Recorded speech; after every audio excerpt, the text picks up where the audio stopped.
The break doesn't begin when you change your life.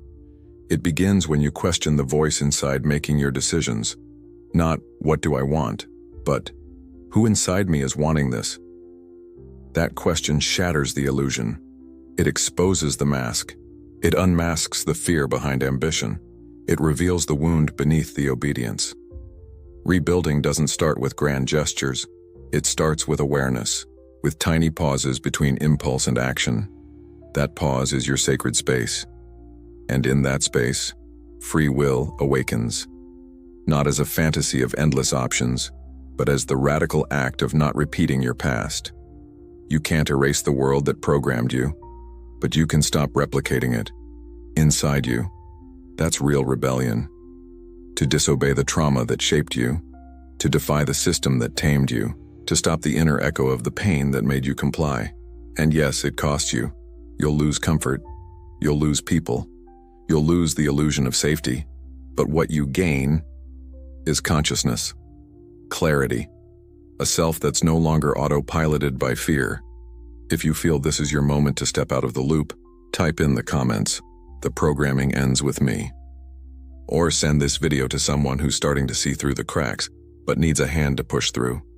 You are not what the world programmed you to be. You are what remains after you break the script. Free will isn't doing whatever you want. It's the courage to ask, who is choosing this inside me? It's the moment you pause before reacting.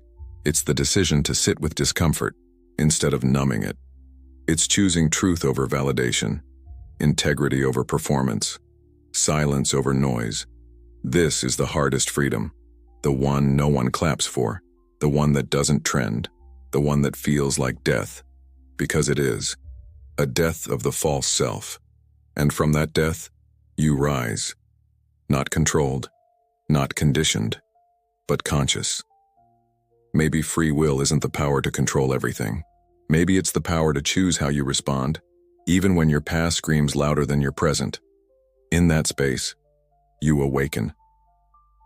If something cracked open in you today, comment below, "I see beyond the veil."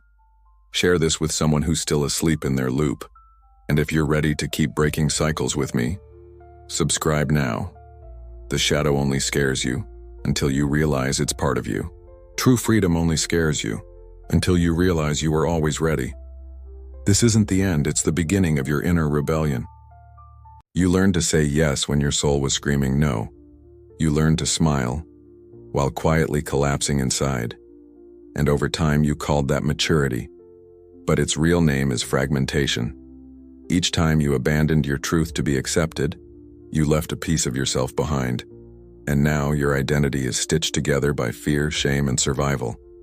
This is the shadow Jung spoke of, the parts of you you had to exile just to belong. But what you repress controls you.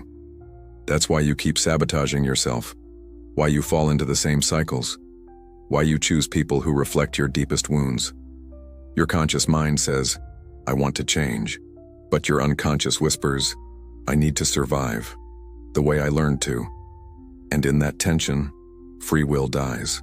Because while your consciousness sleeps, your trauma takes the wheel and calls it destiny. You think you're deciding, but it's just your wounded self avoiding old pain. And this plays out in every area: relationships, career, money. How much of what you chase is just a desperate attempt to numb a wound you've never faced? If that hit something deep, share this video with someone who's stuck in that loop too. They might need to find the parts of themselves they were forced to forget. We live in a world obsessed with freedom. But what if most of it is just a costume? More options, more choices, more shiny promises of, you can be anything. Then why do you still feel empty, even after choosing? Because the freedom they sold you, and it was just a refined version of control. You're free to pick what to buy, but not what to want.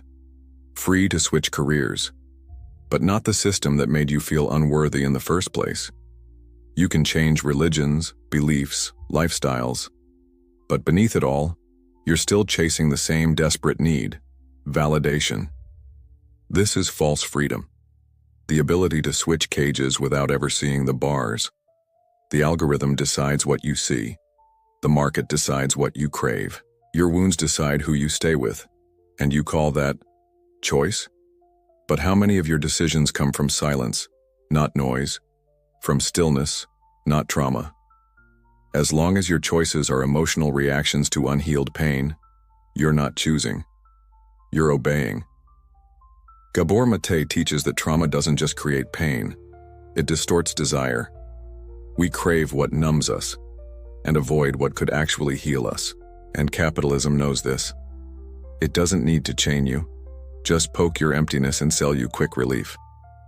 So you spend, you strive, you perform, but the ache remains. If this resonates, comment below. I refuse to trade silence for sedation. Do you truly choose error, or are you just echoing what you've been conditioned to want? From the moment you wake up until your head hits the pillow, your thoughts, your reactions, even your desires, have been predicted, shaped, monetized. We call it life. But what if it's just a beautifully crafted behavioral loop? You grab your phone first thing in the morning. Why? A choice? Or a dopamine reflex your brain never truly owned? You pursue success, crave approval, want to fit in. But when did you ever choose that?